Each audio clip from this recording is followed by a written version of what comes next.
और जल्दी जल्दी जो है ना हम एंटी हाइपरटेंसिव ड्रग्स पढ़ेंगे।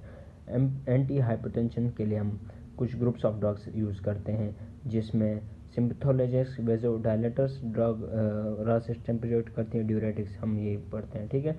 अब सिम्पथोलॉजिक्स में हमारे पास आती हैं अल्फा ब्लॉकर्स, ये beta blockers, nerve terminal block, Anglian blockers और सिस्टम सीएनएस के एयरफ्लो को ब्लॉक करने वाले, ठीक है। जो इसमें सिन आएगा लास्ट में वो अल्फा ब्लॉकर होंगी, जिसमें लोल आएगा वो हमारे पास बीटा ब्लॉकर होंगी, ऐसे याद रखना है। ये रेजरपिन और क्वांटिडीन इस तरह याद रखनी है। कोलाडीन एक ड्रग है और हेक्सोमेथानियम गैंग्लियन ब्लॉकर है, ये बीटा ब्लॉकर्स इंपॉर्टेंट है, ठीक है। इसके बाद वेज़ोडाइलेटर्स में हमारे पास 3 ग्रुप्स आती हैं। कैल्शियम चैनल ब्लॉकर, जिसमें पीन और लास्ट में ये थोड़ा सा अलग है, वेरापेमिल और डेल्टियाजम, ये याद रखनी पड़ेंगे, ठीक है। और ऑरल वेज़ोडाइलेटर हाइड्रोलाजीन और पेरेंट वेज़ोडाइलेटर में नाइट्रोपेरोक्साइड, ये भी याद करनी पड़ेगी। इसके बाद एस में हमारे पास प्रिल आएगा और अब्ज में हमारे पास टान आएगा, रिजल्टान, ये याद रखना है। रेनिन एंजियोटेंसिन इनहिबिटर में हमारे पास एलिसेक्रिन, ये भी थोड़ा सा रेयर है, इसको भी याद करना पड़ेगा। थायजाइड डायरेक्टर्स में हमारे पास सीधे सीधे हमारे पास आएगा, पहले में थायजाइड है और तीसरे में हमारे पास जोन आएगा, ठीक है, O N E. Loop diuretics में IDE, पेरोसमाइड, ये इंपॉर्टेंट है, ठीक है। आगे हम पोटेशियम स्पेयरिंग ड्रग्स में हम जाएँ तो हमारे पास आता है स्पाइरोनोलोक्टान, ये इंपॉर्टेंट है। आगे हम सबसे पहले जो है ना पढ़ेंगे डायरेटिक्स। डायरेटिक्स को हम देखें, डायरेटिक्स क्या करते हैं, ये ब्लड वॉल्यूम को डिक्रीज़ करते हैं, जिसकी वजह से कार्डियक आउटपुट डिक्रीज़ होता है और फिर ब्लड प्रेशर डिक्रीज़ होता है। अब थायजाइड डायरेटिक्स 3 टाइप्स के होते हैं। डायरेटिक्स 3 टाइप्स के होते हैं, thiazide diuretics, loop diuretics, potassium sparing diuretics.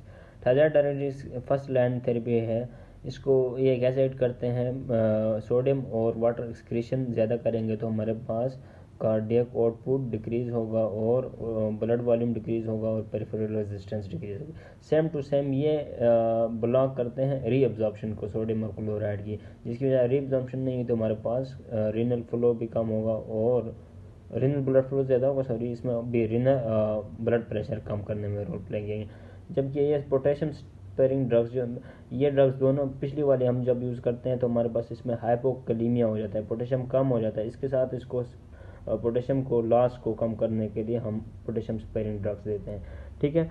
ये अब क्लिनिकल यूजेस इनके देखें तो हमारे पास थायजाइड जो है ना फर्स्ट लाइन हाइपरटेंशन में यूज़ की जाती है, इसके साथ बीटा ब्लॉकर्स, एस इनहिबिटर वगैरह भी हम यूज़ कर सकते हैं, स्पेयरिंग ड्रग्स भी यूज़ कर सकते हैं अकॉर्डिंग टू सिम्टम्स।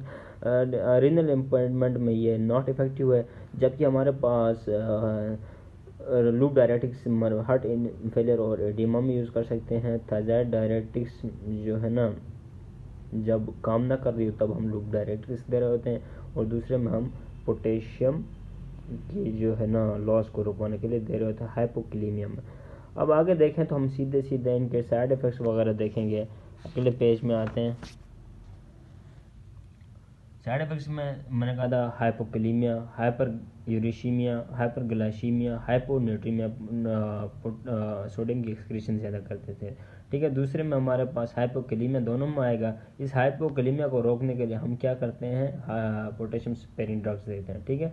और ये इसमें एक डिफरेंस है, थायजाइड जो है ना कैल्शियम की जो है इंक्रीज़ नहीं करवाते एक्सक्रीशन, जबकि हमारे पास लूप डायरेटिक्स कैल्शियम एक्सक्रीशन ज़्यादा कराते हैं।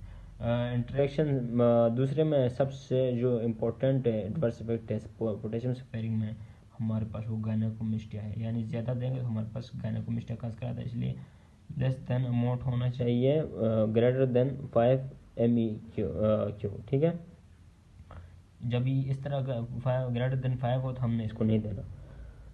तो इसको ड्रग इंटरेक्शंस जो है ना अगर कंबाइन कर सकते हैं बीटा ब्लॉकर्स वगैरह इनहिबिटर्स वगैरह के साथ, सब के साथ, अगर ये कोई किसी की किडनी काम नहीं कर रही तो हम इसको नहीं देंगे, जबकि लूप डायरेटिक्स देंगे। और ये भी कंबाइन की लूप डायरेटिक्स भी कंबाइन कर सकते हैं, जबकि हमारे पास एस इनहिबिटर जो है ना हाइपरकैलेमिया काज कराते हैं जब हम पोटेशियम स्पेयरिंग के साथ देते हैं। ठीक है, इसके बाद कंट्रा इंडिकेशन हमारे पास हाइपोनेट्रीमिया होता है, हमने देख दिया। इसके बाद हमारे पास इसकी एनोरिया और हाइपर सेंसिटिविटी होती है, और जब इसको ना हाई कैल्शियम लेवल्स में नहीं देना होता। यहाँ हमारे पास डायरेटिक्स और ग्रुप के एंटी हाइपरटेंसिव ग्रुप्स के इंट्रोडक्शन हो गई।